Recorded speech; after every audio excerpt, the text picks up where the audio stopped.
함께 예배하는 모든 분들에게 이 말씀의 축복이 함께 하시기를 주님의 이름으로 축원합니다. 지금 바울이 에베소 지역에 와서 이제 성도들을 굳건하게 만드는 일을 하고 있습니다. 제자들에게 만나서 물어보는 것입니다. 너희가 믿을 때 성령을 받았느냐라고 질문하는 것이죠. 너희가 믿을 때에 성령을 받았느냐, 이 말은 그들은 이미 믿음을 가지고 있다는 것을 바로 전제하고 있는 것입니다. 그런데 너희들의 믿음이 바로 성령으로 인하여 생겨난 것이라는 것을 너희가 알고 있느냐, 이렇게 그 의미로는 질문하고 있는 것과 같습니다. 그들이 대답합니다. 우리는 성령이 계심도 듣지 못하였노라라고 말합니다. 성령으로 인하여 믿음을 가졌느냐라고 질문할 때에 우리는 성령이 계심을 알지도 못합니다. 이렇게 말하고 있습니다. 그때 바울이 너희가 무슨 세례를 받았느냐 대답하되 요한의 세례다라고 말을 하고 있습니다. 그러니까 자신들이 믿음을 가진 것은 종교적 열심을 가짐으로 믿음을 가졌다는 생각을 바로 그들이 갖고 있는 것입니다. 회개를 열심히 함으로 인하여서 바로 자신들에게 믿음이 생겼다는 생각을 바로 갖고 있는 것이죠. 우리도 그렇죠. 우리가 왜 믿음을 갖고 있느냐, 혹은 우리 주변에 보면 믿음이 왜 저 사람은 없을까 생각을 해보면 저들에게는 종교적 헌신이 없고 우리에게는 종교적 열심이 있는 것이죠. 주일예배 빼먹지 않고 나오고 있고 또 실시로 기도하고 있고 성경을 읽고 있고 이로 인하여서 우리에게 믿음이 생겼다는 생각을 갖습니다. 하지만 저들은 주일예배도 나오지도 않고 또 기도도 하지 않고 성경도 보지 않으니 저들에게는 믿음이 없다, 이런 생각을 갖게 되는 것이죠. 바울은 그 부분을 지금 교정하고 있는 것입니다. 너희들이 가진 믿음은 너희들의 종교적 열심으로 인하여 생겨난 믿음이 아니라 바로 성령으로 인하여 생겨난 믿음이라는 것이죠. 성령이 너희 가운데 있음으로 말미암아 믿음이 생겼고 그 믿음이 우리를 예배에 참석하게 만들고 기도하게 만들고 성경책을 펴서 읽게 만들었다는 것입니다. 전후가 다르다는 것이죠. 우리가 열심히 했으니까 믿음이 생겼고 그래서 우리가 복을 받는 자가 된 것이 아니라 바로 우리가 성령이 임하여 복을 받은 자가 되었음으로 인하여 믿음이 생겼고 그 믿음으로 인하여 우리가 각종 신앙 행위를 하는 자가 되었다, 이렇게 지금 이야기를 하고 있는 것입니다. 성령으로 믿음이 생겼다. 그때 우리는 이런 질문을 하는 것이죠. 그러면 어떻게 해서 우리에게 성령이 왔습니까? 이렇게 질문을 하는 것이죠. 그때 바울 사도는 세례 요한의 말을 빌려서 우리에게 성령이 오게 된 연유를 이야기를 하는 것입니다. 사도 바울, 이 세례 요한은 그가 세례를 베풀 때에 바로 자기 후에 오실 분이 계시는데 그분은 성령으로 세례를 베푸시는 분이시다, 이렇게 말씀을 하셔요. 자신은 회개의 세례를 베풀지만 본인이 지금 예비하고 있는 구원자, 내 뒤에 오실 분은 성령으로 세례를 베푸시는 분이시다, 이렇게 말씀하십니다. 그러니까 예수가 이 땅에 오심으로 성령이 우리 가운데 베풀어진다, 그러므로 우리에게 믿음이 생긴다, 이렇게 세례 요한이 가르친 것입니다. 이것을 예수님께서 요한복음 14장, 15장, 16장에서 성령을 바로 우리에게 주시는 과정을 설명을 하십니다. 예수님의 설명은 이렇습니다. 예수님께서 하나님의 명을 받아 이 땅에 오셨고 하나님의 명을 쫓아 십자가에 죽고 이제 3일 만에 부활하여 이제 하나님의 뜻을 온전히 이루심으로 하늘로 이제 올라가신다는 것이죠. 그리고 하나님 우편에 앉으신다는 것이죠. 하나님 우편에 앉는다는 것은 하나님의 뜻을 예수께서 온전히 이루셨다는 보증이지요. 하나님이 뜻하신 바 인간을 향한 하나님의 구원이 완성됐다는 보증이 예수님께서 하늘로 올라셔서 하나님 우편에 앉으신 것입니다. 이제 예수님으로 인하여 우리의 구원, 인간의 구원이 완성된 것입니다. 이제 완성된 그 구원을 이제 모든 인간에게 바로 적용시키는 것이죠. 그 구원이 그들의 구원이 되도록 하나님께서 하시는 것이죠. 이를 위해서 예수님이 약속하신 대로 성령을 저들에게 보내주십시오. 그래서 주님 하나님 아버지가 내게 요구하신 대로 그 구원을 완성했으니 완성된 구원을 저들에게 적용시켜 주십시오. 저들에게 허락하십시오. 그렇게 된 것이죠. 그래서 여러분 성령이 바로 이 땅에 오신다. 이것이 요한복음 14장, 15장, 16장에 예수님께서 바로 오시면 성령을 주시는 바로 과정, 내용을 바로 설명하고 있는 내용입니다. 그래서 성령이 오셨다는 건 뭐냐면 예수께서 우리를 위한 하나님의 구원을 완성하셨다는 거예요. 완성하셨다는 거죠. 그래서 성령이 오심으로 인하여 우리에게 일어나는 가장 핵심적인 일은 뭐냐면 성령 받아서 막 방언하고 애언하고 막 병 고치고 우리가 열심히 전도하러 다니고 성령 충만하면 그런 일이 일어납니다.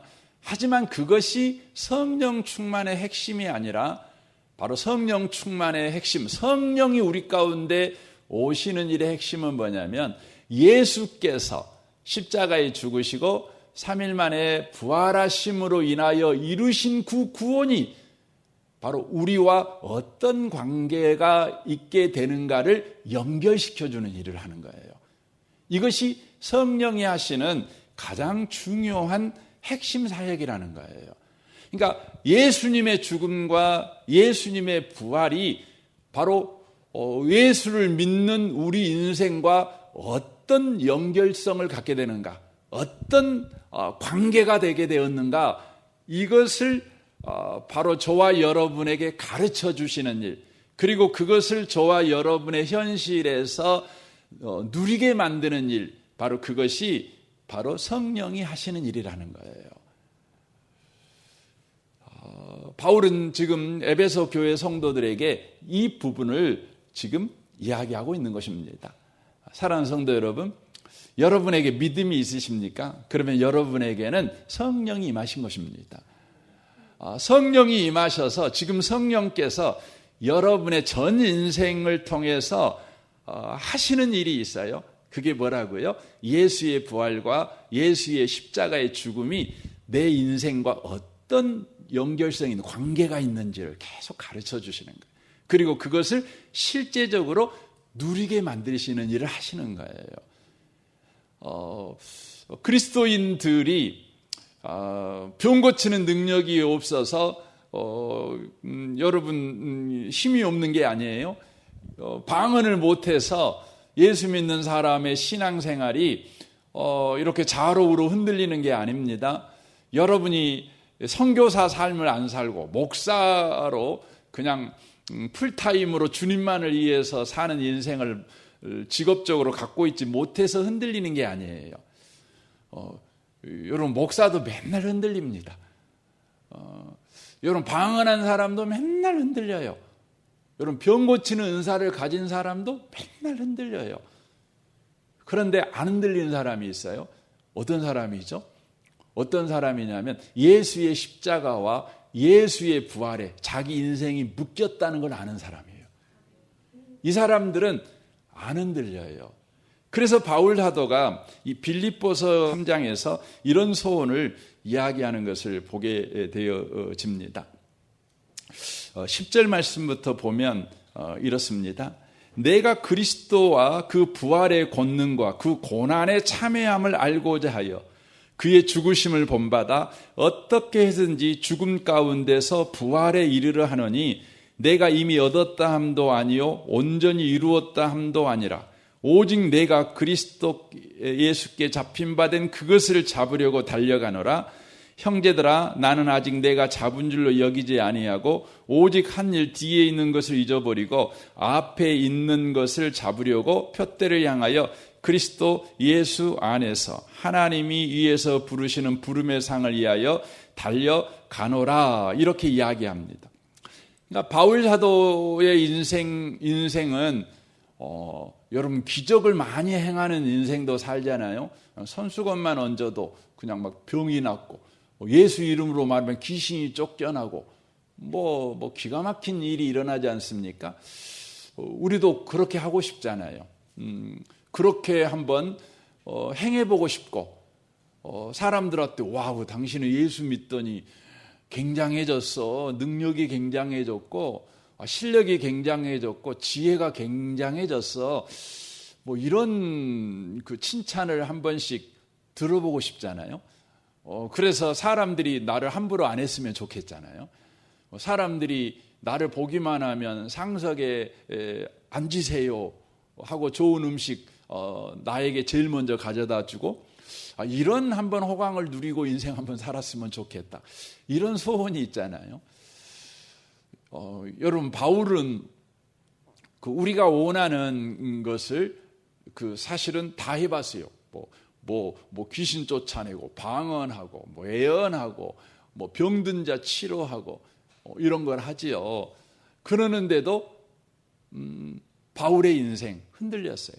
여러분 성경 갈라디아서 보면은 바울이 얼마나 또 많은 사람들한테 욕도 먹고 어려움도 당한 적도 있지만 또 바울이 얼마나 많은 사람들한테 이렇게 호의를 받고 또 존경을 받고 또 귀하게 여김을 받았는지 몰라요. 어느 정도였냐면 사람들이요 내 눈 빼갖고 당신에게 주고 싶습니다.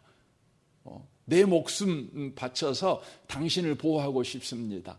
이렇게까지 바울을 섬겼어요. 대단하죠. 그럼에도 불구하고 바울이 흔들리는 적이 참 많죠. 바울은 알았어요. 뭘 알았냐면 자신의 인생이 흔들리지 않는 것은 예수의 십자가와 그 고난에 내가 연합되어 있다는 걸 매일매일 알고 사는 거예요. 이걸 알고 사는 거죠.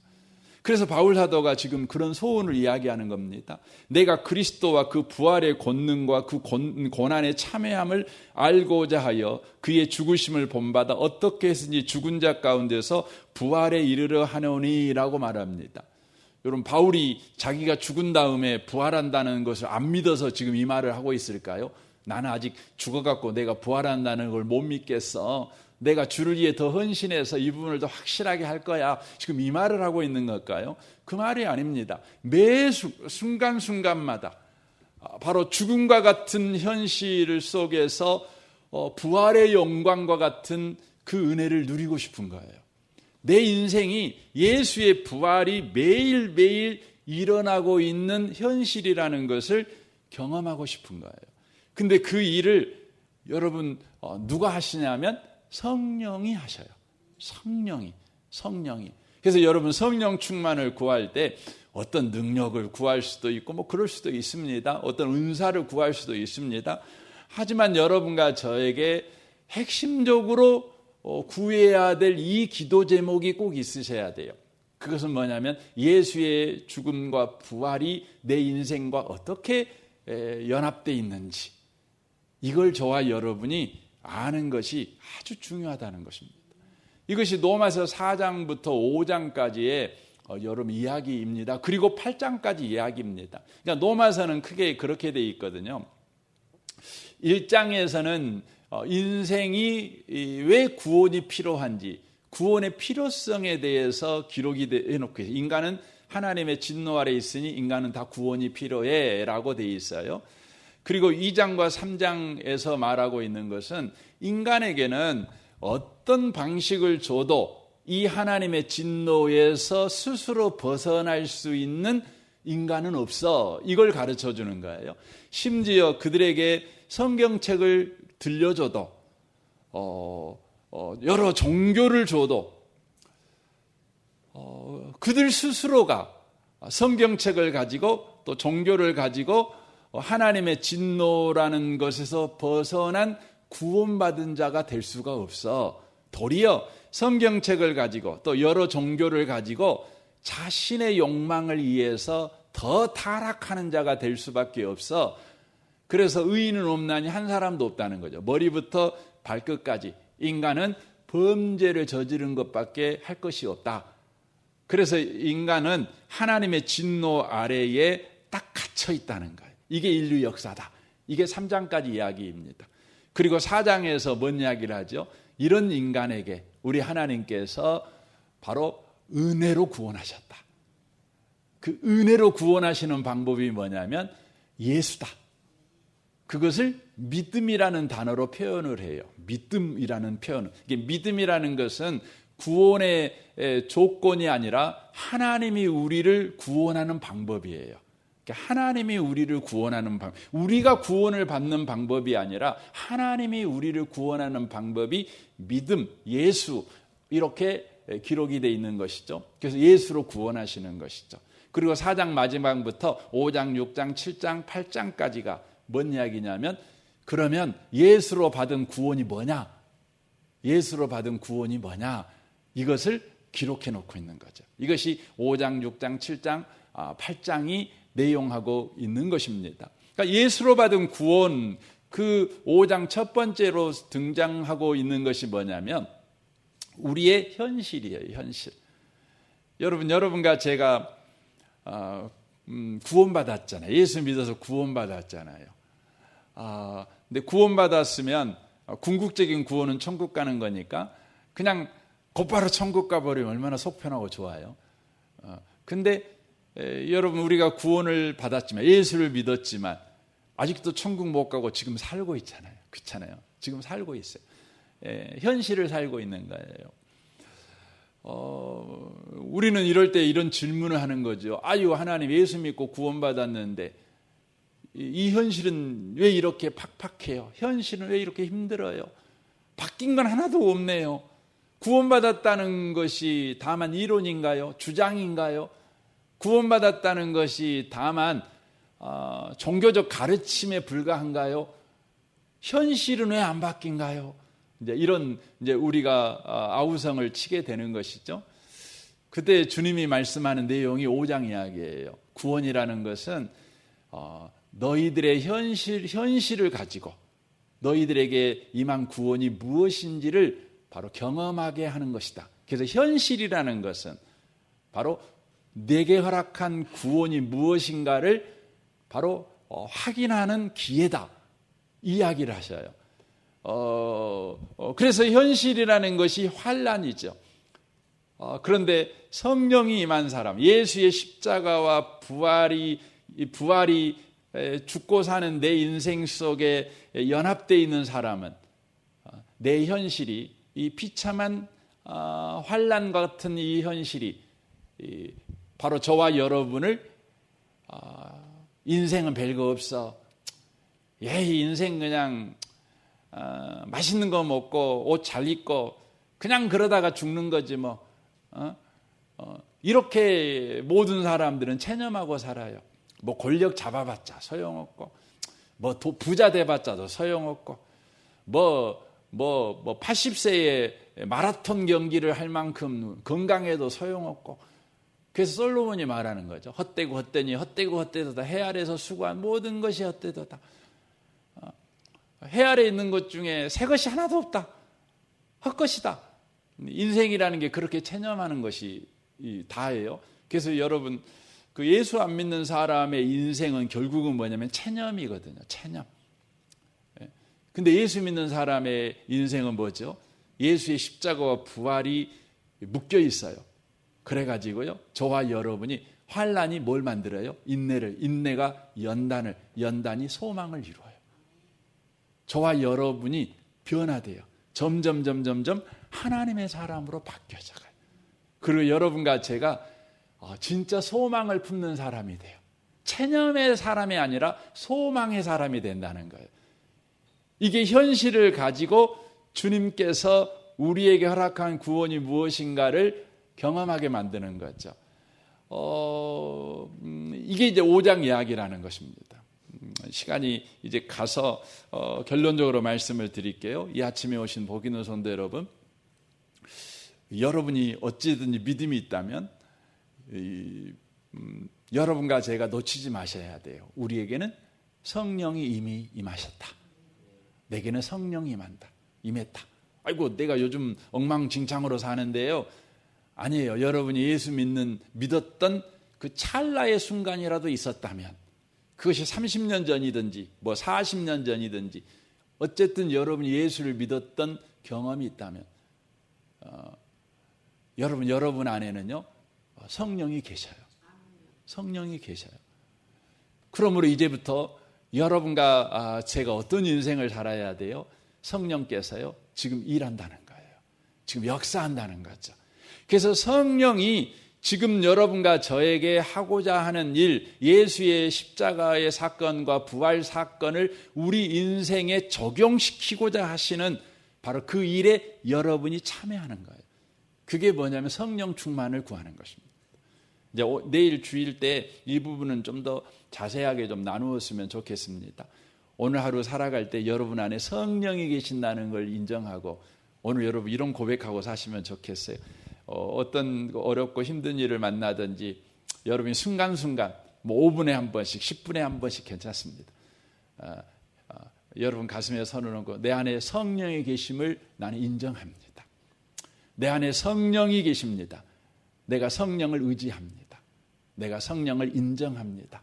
내가 성령을 사모합니다. 내가 성령님을 사랑합니다.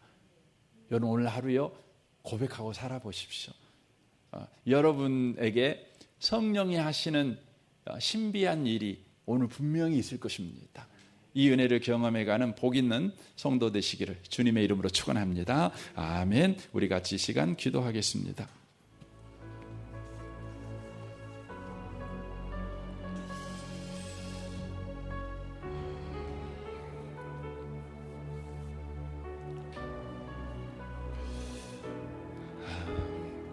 우리는 성령 없이는 예수 믿을 수가 없습니다. 그러니 우리에게 예수를 믿는 믿음이 있다면 성령이 계시는 것입니다. 오늘도 성령을 인정해야 합니다. 성령을 사모해야 합니다. 성령을 의지해야 합니다. 성령을 사랑해야 합니다. 주님 오늘 하루 그렇게 살아가게 하십시오. 내 인생이 체념으로 가지 않고 소망으로 가는 것을 우리가 경험하게 될 줄 믿습니다. 이 신비한 경험이 오늘 가운데 있게 해 주옵소서. 평생에 있게 하여 주옵소서. 기도하시면 좋겠습니다. 내일 주일입니다. 내일 주일 예배를 위해서 여러분 기도할 때 내일 예배가 또 다시 한번 예배 가운데 임재해 계신 그 주님을 누리는 놀라운 예배가 되게 해 주십시오. 모든 예배위원들을 주님 붙잡아 주십시오. 또 내일 오후에 농어촌 사역 2주차 두 번째 가게 될 것인데 이 일 가운데 하나님의 은혜가 함께 하도록 비가 2mm 0.5mm 온다고 이렇게 막 예보가 돼 있더라고요. 아주 적은 양의 비가 올 겁니다. 아마 우리가 사역하기에 가장 좋은 그런 날씨가 되지 않을까 생각하는데 또 날씨도 주님 주관해 주십시오. 또 내일 모든 그 성도님들 이 일로 인하여 속에서 나오는 기쁨이 있게 하여 주옵소서. 여러분 기도해 주십시오. 우리 승찬마을과 정군마을 우리 장로님들과 순장 순원들을 위해서 기도해 주십시오. 우리 다음 세대 여름 캠프를 위해서도 기도해 주십시오. 이 나라, 이 민족, 북한, 열방, 우리 선교사님들을 위해서 또 기도해 주십시오. 우리 좋으신 주님께 통성으로 구하겠습니다. 기도하겠습니다.